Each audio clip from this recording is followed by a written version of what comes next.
Hi, my name is Stephen Brett, and my other group members are Mary Polinar, Dionysia Anna Kaleveris, and Mark Eskander.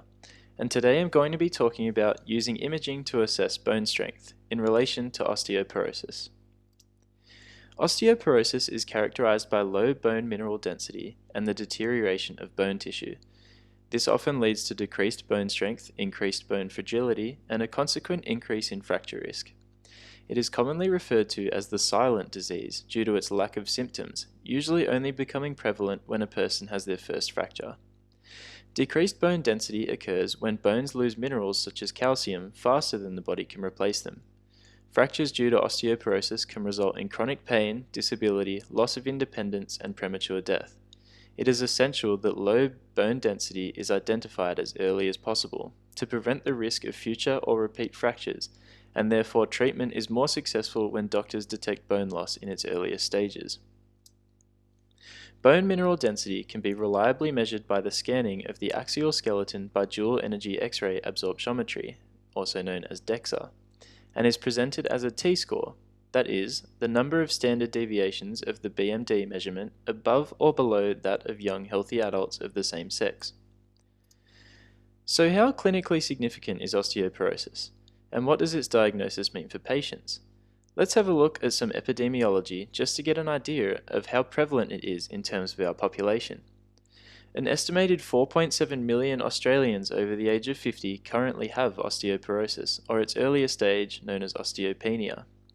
This is resulting in over 144,000 associated fractures according to the Australian Institute of Health and Welfare.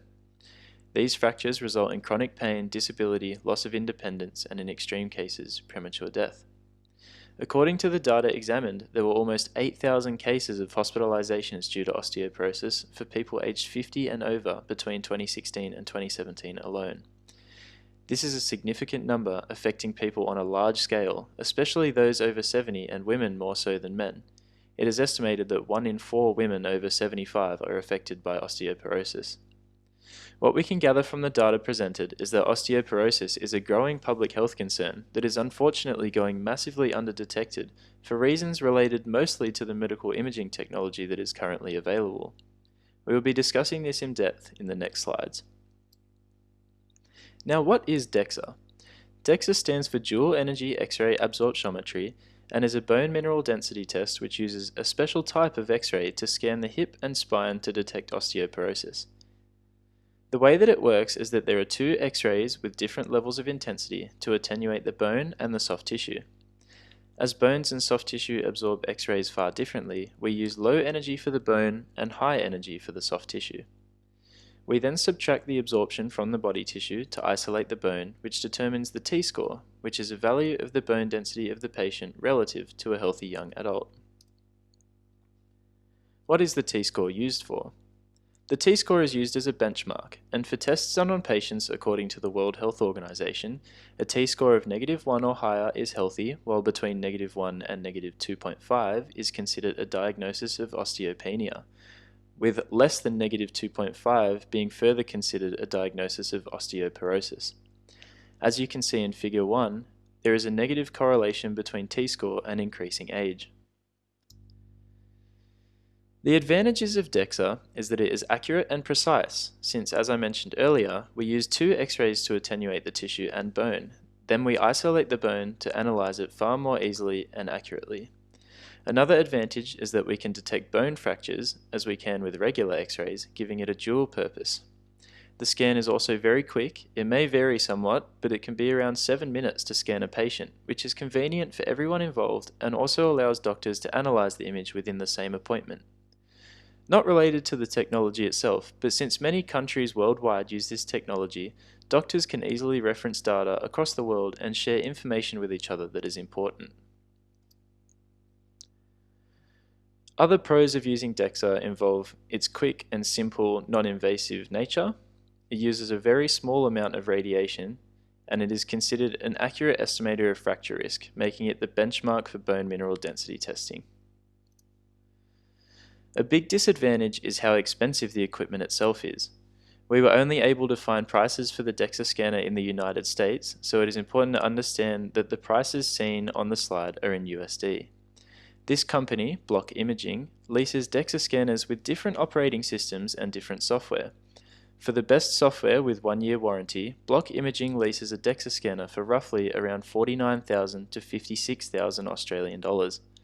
Though there will be different companies selling for different prices, this image still shows how expensive this equipment is. A DEXA test cannot predict who will experience a fracture, but can provide a relative risk, and it is used to determine whether treatment is required. Despite its effectiveness as a method of measuring bone density, DEXA is of limited use in people with a spinal deformity or those who have had previous spinal surgery.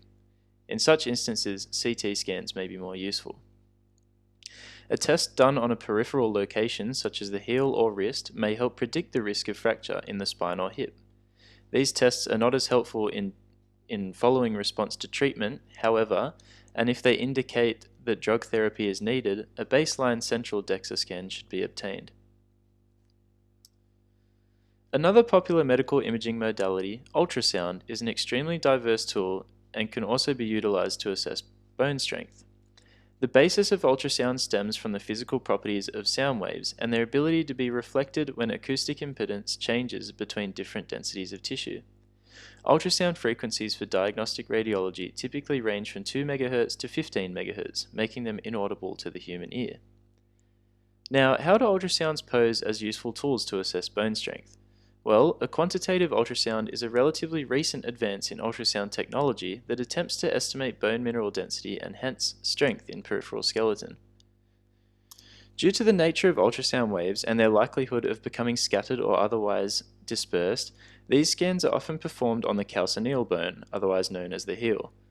This relatively flat surface and parallel anatomical aspect make it optimum for ultrasound wave transmission and hence accuracy of data collected. The heel bone also contains up to 90% trabecular bone, which is the bone commonly assessed for degradation in the diagnosis of bone strength-related pathologies. The metabolic turnover rate and bone loss pattern is also similar to the spine, making it possible to infer important information about other important structures in the body from data collected relatively easily from the heel bone. A huge positive for the use of QUS is its size and expense. Ultrasound scanners are compact in nature and do not require expensive materials or heavy use of electricity to function efficiently, making them readily transportable if patients are immobile, and relatively inexpensive compared to DEXA. The basis of ultrasound is not as specialized as other types of scans, and hence no special personnel training is required for a quantitative ultrasound scan to be performed. This can ultimately lead to the availability of these scans and increase the ease of access. Lastly, as ultrasound scanning uses sound waves to transfer energy, it does not rely on ionizing radiation.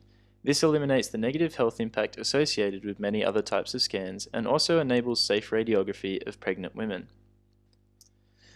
A limitation of QUS is brought about by the general principles of ultrasound. Due to the ability of these waves to be reflected and scattered, it is not easily possible for parts of the body surrounded by dense amounts of soft tissue to be scanned. An example would be the spine or the ribs.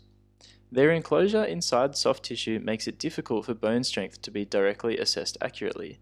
Therefore, calcaneal bone is scanned, and data about inaccessible bone structures is inferred by the calcaneal data, ultimately limiting the accuracy of the scan.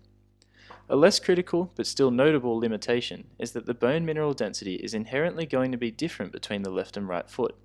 To negate this, scans are often completed on the non-dominant heel, as it is assumed that the relative lack of activity in that foot correlates to a higher rate of bone degradation. This may correlate to false inferences of bone strength data. Ultimately, to sum things up, in determining whether a person has low bone mineral density or whether they are at a higher risk of experiencing fractures, the DEXA scan would be most preferred. This is due to the many more benefits it provides in comparison to the ultrasound. Not only for its better precision and accuracy, but the results of the DEXA scan can help doctors determine whether treatment is necessary for osteoporosis and then, if applicable, helps monitor the effectiveness of treatment. However, in a study by Quiros et al., there was only a relative small difference between the results by calcaneal QUS and DEXA. Therefore, for patients with limited access to DEXA or prefer not to travel for DEXA screening, QUS is a reasonable alternative. Thank you for listening. We hope you've learnt something new. And here are the references we use.